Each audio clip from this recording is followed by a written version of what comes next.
Ma'am काफी बच्चे पूछते हैं कि आइल्स स्पीकिंग मॉड्यूल में क्या क्या पूछा जाता है, तो आपका क्या कहना है इसके बारे में? तो सर आइल्स का जो एग्जाम होता है उसमें 3 पार्ट्स होते हैं। फर्स्ट पार्ट इंट्रोडक्शन होता है, सेकंड पार्ट क्यू कार्ड और third part follow up questions.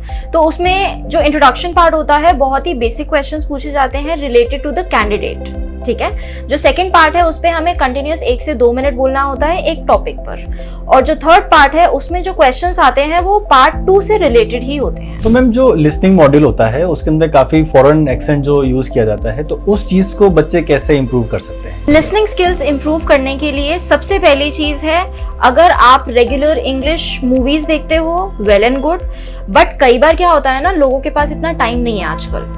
तो उस केस में हम क्या कर सकते हैं, शॉर्ट वीडियोस जैसे कि टेड टॉक्स अवेलेबल है यूट्यूब पर, वो भी फ्री ऑफ कॉस्ट।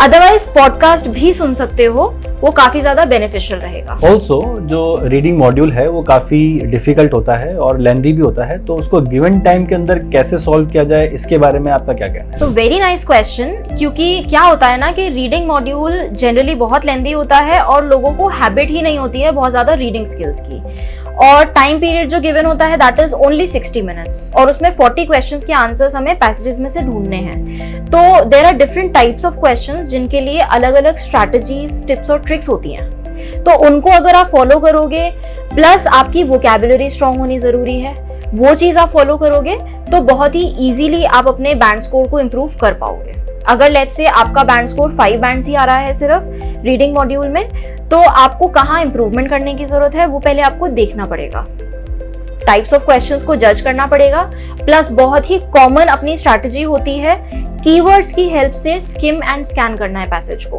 हमें कभी भी पूरा पैसेज रीड आउट नहीं करना है। अच्छा, जो हमारा लास्ट मॉड्यूल है विच इज राइटिंग पार्ट, उसके अंदर 2 सेक्शन होते हैं, 2 टास्क होते हैं, I would say task 1 and task 2।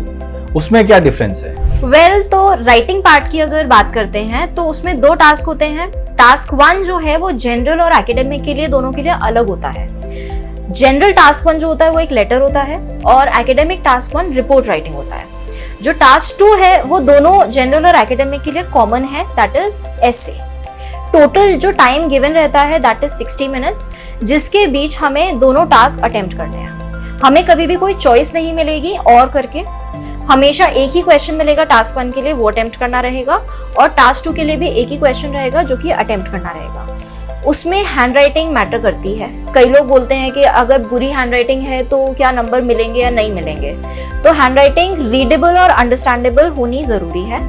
Then हमें काफी सारे पैरामीटर्स का ध्यान रखना पड़ता है, जैसे कि ग्रामर, लेक्सिकल रिसोर्सेज आइल्स की लैंग्वेज में जिसे हम वोकैबुलरी कहते हैं। तो हमें wide range of vocabulary use करनी चाहिए to gain good band scores.